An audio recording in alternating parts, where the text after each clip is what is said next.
خیال تھا کہ یہ کلپ 7 بجے تک ختم ہو جائیں گے، لیکن مزید کلپ بھی انشاءاللہ آتے رہیں گے اور چیزوں کو زیادہ وضاحت سے پیش کیا جائے گا.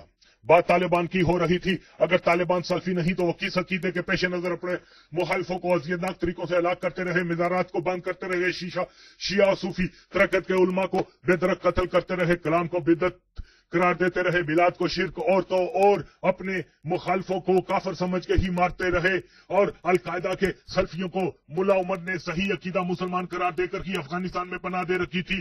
تو ذائسا تم جو کہتے ہو اس میں کوئی دلیل بھی لاؤ، کوئی ثبوت بھی دو. تم دراصل اس پلان کے تحت میدان عمل میں آئے ہو کہ عوام کو پاکستان میں CIA کی وہاں پر دہشت گردی کرنے والے اصل غداروں کو چھپا سکو اور عوام کے سامنے ان کی توجہ صرف اس دشمن پر مرکوز کروا سکو جو ہماری پہنچ سے باہر ہے.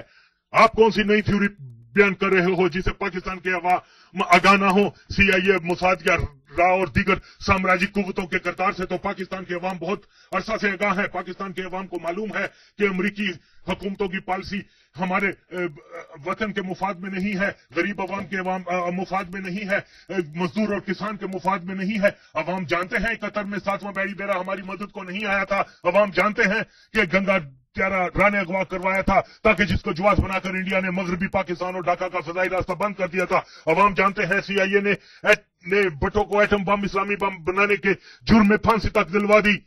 عوام تو جانتے ہیں کہ CIA نے بھٹو حکومت ختم کروانے کے لیے جماعت غیر اسلامی کو اس قدر زیادہ فنڈز ڈالر کی صورت میں دیے کہ مارچ 77 سے لے کے مئی 77 تک ڈالر پاکستان کی پوری تاریخ میں سب سے سستا ہو گیا تھا. عوام تو یہ بھی جانتے ہیں کہ CIA کی منصوبہ بندی پر تم نام نہاد جہادیوں کا گاڈ فادر ضیاء الحق ملک کا صدر بنا تھا کہ وہ پچھلی حکومت کے پروگرام بند کر دے. عوام تو یہ بھی جانتے ہیں کہ پاکستان کے قومی اداروں میں CIA کے پلان کے مطابق ضیاء نے جماعت اسلامی وہابی دیوبندی مسلک کے لوگوں کو بھرتی کیا تاکہ پاکستان کو ایک وہابی ریاست میں بدل دیا جائے. عوام تو جانتے ہیں کہ پاکستان CIA کی منشا پر افغان جہاد پر جانے والے عناصر وہی تھے جن کے سامنے اگر کوئی پاکستانی CIA یا امریکہ کے خلاف بولتا تھا تو یہ جہادی اس کو اسلام دشمن قرار دے کر مارا کرتے تھے.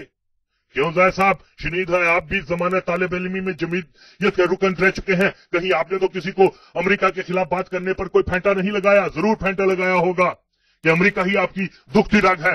تو بھائی قوم کو اگر بتانا ہے تو یہ بتاؤ کہ کل تک ہم امریکہ کے مفاد کے لیے اپنے ہم وطنوں اور ہم مذہبوں کو مارتے رہے. افغانستان میں CIA کے بیس کی نشاندہی کرنے سے پہلے ذرا منصورہ کے بیس کی عوام کے سامنے نشاندہی کرو، دیوبندی مدرسوں اور مساجد کی نشاندہی کرو کہ منصورہ سے موساد کے تربیت یافتہ وہ دہشت گرد پناہ لیتے رہے جو پاکستان میں خود کا حملہ کرواتے ہیں. دیوبندی مدارس اور مساجد سے خود کا حملہ آور تیار ہو کر نکلتے رہے. ارے زید، پہلے اس یہودی گماشتے حمید گل کی باہوں سے تو باہر نکلو جو پاکستان میں موجودہ امریکی ماں کی دہشت گردی کا حامی سلفی دہشت گردوں کو CIA کے ساتھ مل کر اس خطے میں لانے والا ہے جس کو تم فاتح افغانستان کہتے ہو. کبھی اس کے موساد کے رابطوں پر بھی قوم کو آگاہ کرو. کبھی یہ قوم کو یہ بھی تو بتاؤ کہ ضیاء اور حمید گل نے اجری کیمپ کے اسلحہ ڈپو سے لاکھوں ڈالر کا اسلحہ بلیک مارکیٹ میں فروخت کرنے کے بعد اس کو تباہ کروا دیا اور پاکستان کی تاریخ کی سب سے بڑی دہشت گردی کروائی جس میں ہزاروں لوگ جو ہیں ہلاک ہو گئے. حمید گل جیسے خائن کہ اسرائیل کے خفیہ دوروں پر بھی تو روشنی ڈالو.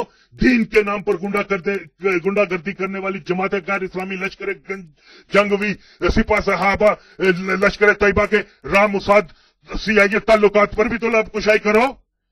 طالبان اور راہ کے اشتراک پر ایئر انڈیا کے طیارے کے اغوا کا ڈرامہ پر بھی تو جانکاری دو جس میں راہ کے لشکر طیبہ کے ایجنٹوں کو رہا کروایا گیا. بتاؤ تو کس منہ سے طالبان کو بھارت کا مخالف کہتا ہے؟ کہ صرف اس پر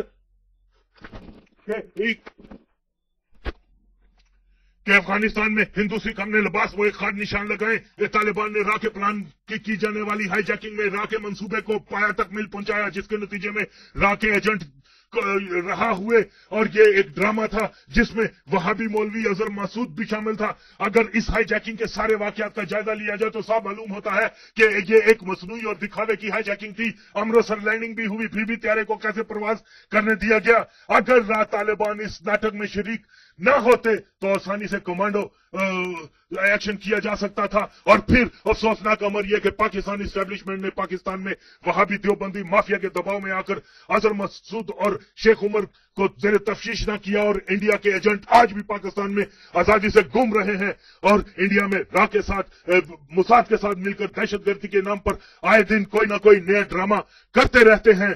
پاکستانی حکومت اگر اس مولوی کو گرفتار کر کے صحیح طریقے سے چھترول کر کے تفتیش کرے تو 2 دن میں یہ اپنے راہ کے ایجنٹ ہونے کا تمام ثبوت کے ساتھ اقرار کرے گا.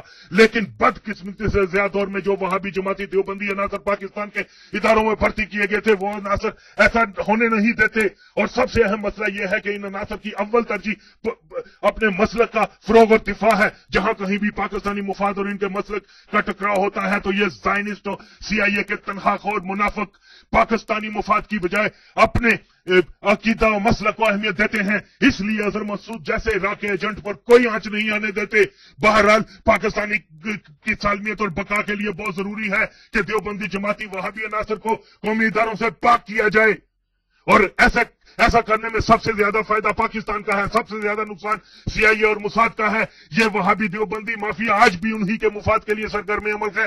بس نعروں کا فرق ہے. پہلے یہ غدار فری میسن اور CIA کے بنائے نعرے, یعنی تمام اہل کتاب مل کر داہریوں کے خلاف متحد ہو جائیں اور اسلام خطرے میں ہے کا استعمال کرتے ہوئے سامراج کے مفاد کا دفاع کیا کرتے تھے. اور آج طالبان زندہ باد یا گو امریکہ گو کا نعرہ لگا کر اپنے یہودی امریکی آقاؤں کے مفاد کی رکھوالی کر رہے ہیں تاکہ یہود کے ذہن کی پیداوار تہذیبوں کے ٹکراؤ کے نظریے کو تقویت دی جا سکے, مسلمانوں کی تہذیب کو بربریت و صفاقی کا نام دیا جا سکے, اسلام کے نام پر انسانوں کے گلے کٹتے دکھا کر اسلام کو بدنام کیا جائے, طالبان اور نجدیوں کو اسلام کے نام پر اقتدار میں لا کر شریعت کے نام پر ایسی اصلاحات کی جائیں جس کی آڑ میں اسلام کی تذلیل کی جا سکے اور عام مسلمان کو اسلام سے بدل کیا جائے.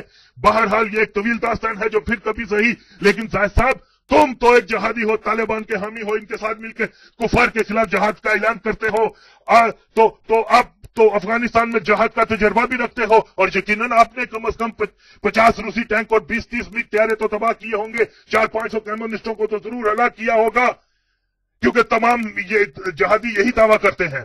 تو بھائی سوچ کیا رہے ہو؟ اپنی ماریا بٹ اور علی عصمت کو لے کر طالبان کے لیے جہاد کرنے جاؤ نا. پھر اگر نہ جاؤ گے تو پھر میری بات سچ ہو جائے گی کہ آپ نے امریکی ڈالر کے حصول کے لیے اور ان کے لیے اجرتی قاتل بنے رہے. کہاں گئے تمہارے جماعت غیر اسلامی کے لیاقت بلوچ, فرید پراچا, سلیمان بٹ جو 80 کی دہائی میں پاکستان کے در و دیوار پر کمیونسٹوں کا قبرستان پاکستان افغانستان اور گھر گھر جا کر غریب بچوں کو افغان جنگ میں جانے کے لیے بھرتی کیا کرتے تھے. اب جب وہابی دیوبندیوں کا باپ خود افغانستان میں آ گیا ہے تو سب کو سانپ سونگ گیا. جہاد میں جا کر اللہ کے دین کو بچانے کی بجائے میڈیا میں آ گئے. زید کہتا ہے طالبان سیدھے سادے مسلمان ہیں, شریعت کا نفاذ چاہتے ہیں. اول یہ کہ زید بتائے کہ طالبان میں کتنے علماء ہیں جو شریعت اور اسلامی امور پر عبور رکھتے ہیں. تو یہ بالکل ایک کوئی دلیل نہیں. اور یہ کون سی شریعت نافذ کرنا چاہتے ہیں؟ شریعت سلفیوں کی, شریعت مقلدوں کی, غیر مقلدوں کی, مودودی کی, یا کسی خود ساختہ یوسف قذاب کی؟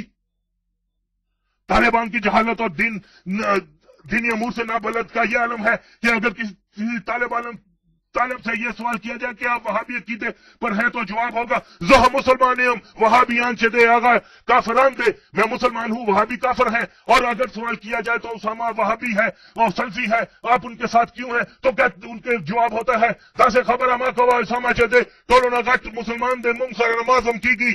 ایسے بات نہ کرو, اسامہ سب سے بڑا مسلمان ہے, ہمارے ساتھ نماز پڑھتا ہے. طالبان کی اسلامی شریعت پر دسترس کا یہ حال ہے. جہاں تک بات زید جماعت غیر اسلامی دیوبندی اور یہودی ایجنٹ حمید گل کے جھوٹے دعوے کے طالبان امریکہ کے خلاف جہاد کر رہے ہیں تو سیدھی سی بات ہے کہ امریکہ نے طالبان اور القاعدہ سے نورہ کشتی کی ہوئی ہے کہ اس خطے میں اپنی فوج رکھنے کے جواز میں امریکہ جانتا ہے جس دن ہم طالبان اور القاعدہ کو ختم کر دیا گیا تو پھر افغان متحد ہو کر امریکہ سے واپسی کا مطالبہ کریں گے. بین الاقوامی طور پر بھی دباؤ ہوگا کہ اب فوج رکھنے کا کوئی جواز نہیں. فی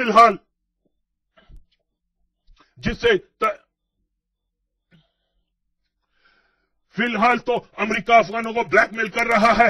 اگر کہتے ہیں اگر ہم چلے گئے تو طالبان آ جائیں گے, القاعدہ آج کے تمہارے گھرے کاٹ دیں گے, اور پھر وہ اذیت پسند جنونی زائنسٹ کے غلام امریکی پالیسی میکر اگر 3000 نچلے طبقے کے امریکوں کو نیو یارک کی 2 بلڈنگوں میں اپنے خونخوار عزائم کی تکمیل کے لیے مروا سکتے ہیں تو ان پر کوئی گراں نہیں کہ افغانستان میں سال کے 3000 غریب گرانوں کے امریکی فوجیوں کو قربانی